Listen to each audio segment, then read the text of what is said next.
नमस्कार, स्वागत है आप सभी का द इकोनॉमिस्ट में। तो चलिए लेक्चर की शुरुआत करते हैं और अभी हम डिस्कस करने जा रहे हैं रायसेना डायलॉग के बारे में। अभी इसका छठा संस्करण हुआ है, ओके, सिक्स्थ एडिशन इसका हाल ही में समाप्त हुआ है। ये है क्या रायसेना डायलॉग? इसके रिगार्डिंग क्वेश्चन पूछा जा सकता है, ये रायसेना क्या क्या क्या मतलब है, ओके, तो ये भी जानते हैं।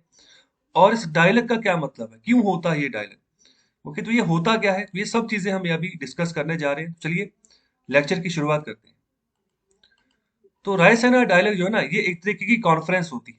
ओके, तो यहाँ पर मीटिंग कह लो, कॉन्फ्रेंस कह लो, तो जहां पर कि अलग अलग देशों के जो लोग होते हैं, जो मतलब यहाँ पर पॉलिटिक्स जो बिलोंग करते हैं, तो वो आकर अपनी बातें रखते हैं, डिस्कस करते हैं। इसके अलावा जो इकोनॉमिकली भी जो पूरे वर्ल्ड वाइड जो यहाँ पर ग्लोबल चैलेंजेस चल रहे हों, तो उसके ऊपर भी चर्चाएं की जाती हैं इस कॉन्फ्रेंस में।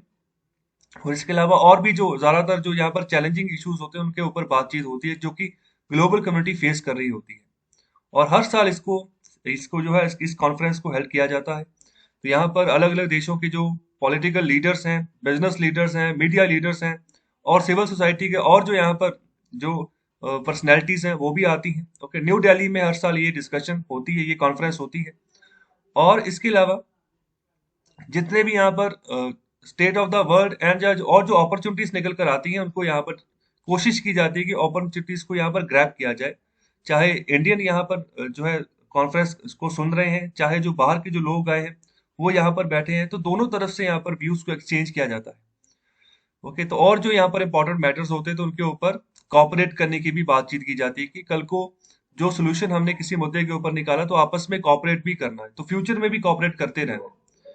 ओके, तो इस तरीके का यहाँ पर सिनेरियो बनाकर चला जाता है।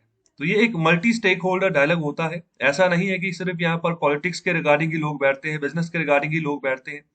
यहाँ पर जो हेड ऑफ द स्टेट होते हैं, ओके, तो वो भी होते हैं, जो कैबिनेट मिनिस्टर्स वो भी बैठते हैं, जो लोकल गवर्नमेंट के ऑफिशियल्स होते हैं वो भी बैठते हैं। और इनके अलावा प्राइवेट सेक्टर के लीडर्स भी होते हैं, और जो मीडिया और एकेडमिया, तो एकेडमिया कहने का मतलब जैसे यूनिवर्सिटीज के प्रोफेसर हो गए, ओके, इसके अलावा हायर एजुकेशन के जो स्टूडेंट्स हो गए, तो ये भी बैठते हैं अलग अलग फील्ड में जिनकी महारत होती है। ओके, तो वो भी अपना किसी मुद्दे के ऊपर अपना सोल्यूशन बताते हैं। तो ये भी अगर एकेडमिक्स रीजन से कोई जाएगा, तो ज्यादातर वो लोग होंगे जिनके अच्छी खासी रिसर्च हो। ओके, अच्छे खासे जिन्होंने रिसर्च पेपर लिखे होंगे किसी पर्टिकुलर टॉपिक के ऊपर, और अच्छे खासे जर्नल्स में उनके रिसर्च पेपर छपे हैं।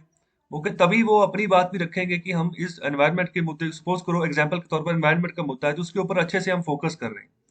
ओके, तो हम अच्छे से फोकस कर रहे हैं, तो ये हमारा रिसर्च है, तो हम ये चाह रहे हैं कि अगर इस पर्टिकुलर अप्रोच से हम आगे बढ़े, तो एनवायरनमेंट को काफी बढ़िया बनाया जा सकता है। तो अगर हमने कुछ बढ़िया किया है, प्रैक्टिकली कुछ बढ़िया करके दिखाया, तो दूसरे भी हमसे सीखेंगे। अगर दूसरों ने कुछ बढ़िया किया है, तो उनसे हम कुछ सीखेंगे, और इसी के ऊपर कॉपरेशन आगे भी करते रहेंगे। तो इस तरीके से यहाँ पर ये डायलॉग होता है, ये कॉन्फ्रेंस होती है। अभी सबसे इंपॉर्टेंट बात है कि इस साल का थीम क्या था, और कौन कौन यहाँ पर ऑर्गेनाइजेशन मिलके जो है ना इस रायसेना डायलॉग को ऑर्गेनाइज करती है, ये सबसे इंपॉर्टेंट बात है। उससे पहले बात करते हैं कि इस बार के चीफ गेस्ट कौन थे। इस बार के जो चीफ गेस्ट थे, उनका नाम था H.E. Paul Kagame. Okay, Paul Kagame, तो ये प्रेसिडेंट है किसके, रवांडा के। तो रवांडा न्यूज में है, तो इसके बारे में भी चर्चा करेंगे। इसका मैप देखते हैं कि रवांडा कहाँ पर है, एक्चुअली इसकी जो लोकेशन है वो कहाँ पर है। ओके, तो इसके अलावा जो प्राइम मिनिस्टर ऑफ डेनमार्क थे, वो भी यहाँ पर इस बार के चीफ गेस्ट थे। दोनों यहाँ पर देशों के यहाँ पर मैप को हम यहाँ पर एनालिसिस करेंगे अभी। तो पहले बात कर ले कि इसको ऑर्गेनाइज कौन करता है। इसको ऑर्गेनाइज करता है मिनिस्ट्री ऑफ एक्सटर्नल अफेयर्स, और दूसरा है observer research foundation, okay, ORF।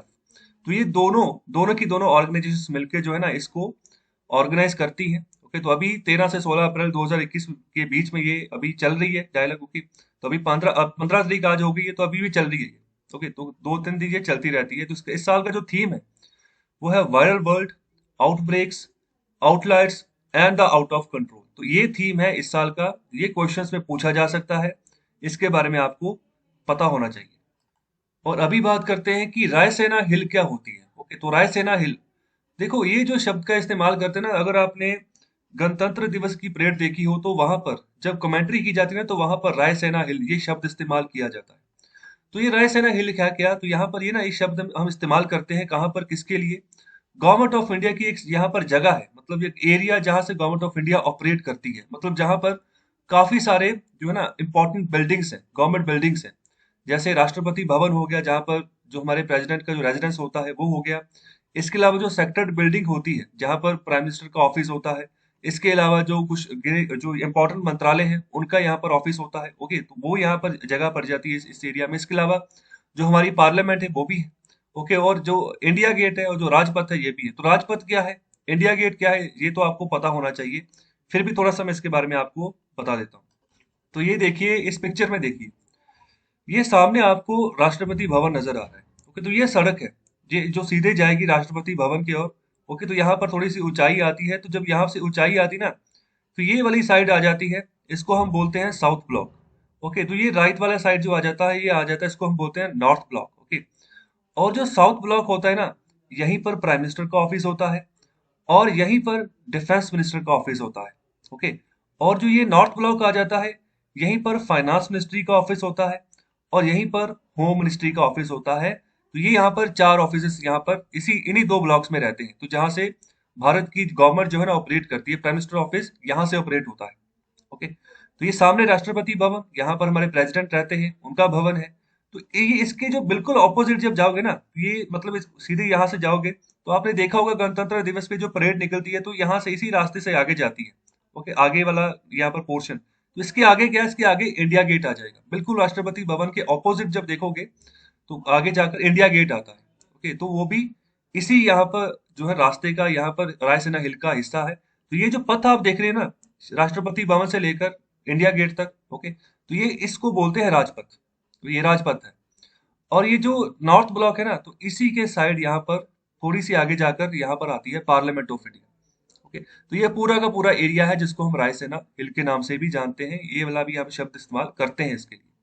I hope आपको इसके बारे में ओवरव्यू पता चल गया होगा, तो और भी काफी कुछ नया आपको जानने को मिला होगा। तो चलिए अभी मैप देखते हैं रवांडा का और डेनमार्क का। तो ये देखिए, ये है इंडियन ओशियन, ये है भारत। ओके, ये अरेबियन सी है।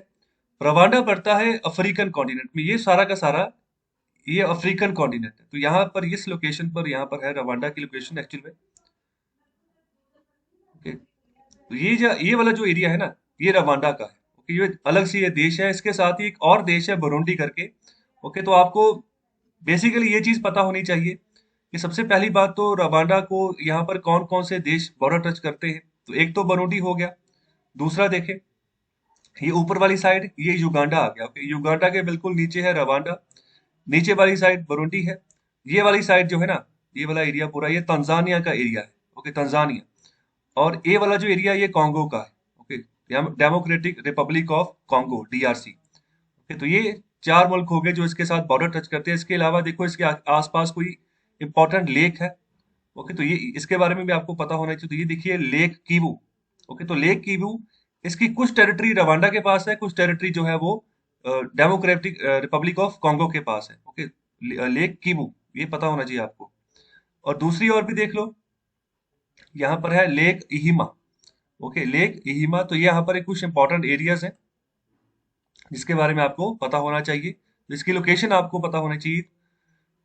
और इसके अलावा यहाँ पर देखिए ये है लेक रुगबेरो। ओके, तो इसका भी कुछ पोर्शन, कुछ टेरिटरी रवांडा के पास है, कुछ टेरिटरी यहाँ पर बुरुंडी के पास। तो ये पर कुछ एरियाज है, लेक्स वगैरह है जिसके बारे में पता होना चाहिए, क्योंकि क्वेश्चन पूछ लिया जाता है तो इस ऐसी लेक का नाम रख दिया जाता है जिसके बारे में पढ़ा ही नहीं होता। तो ये ऐसे ही नाम उठाया जाता है जब भी क्वेश्चन बनता है कोई।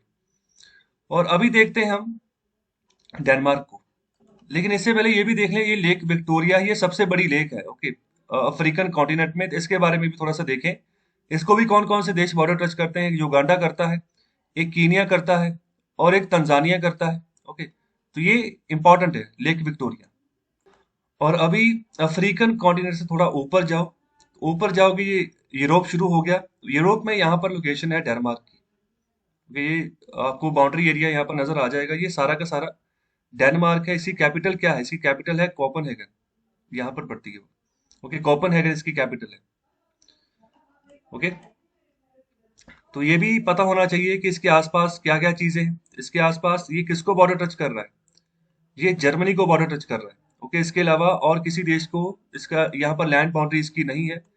इसकी लेफ्ट वाली साइड नॉर्थ सी है, ये सारा का सारा नॉर्थ सी है। ओके, और ये वाली साइड जो शुरू हो जाती है ये बाल्टिक सी का एरिया आ जाता है। तो कैसा लगा लेक्चर? कमेंट बॉक्स में फीडबैक जरूर देना आप, और शेयर करना ज़्यादा से ज़्यादा लेक्चर को। बहुत बहुत शुक्रिया, धन्यवाद।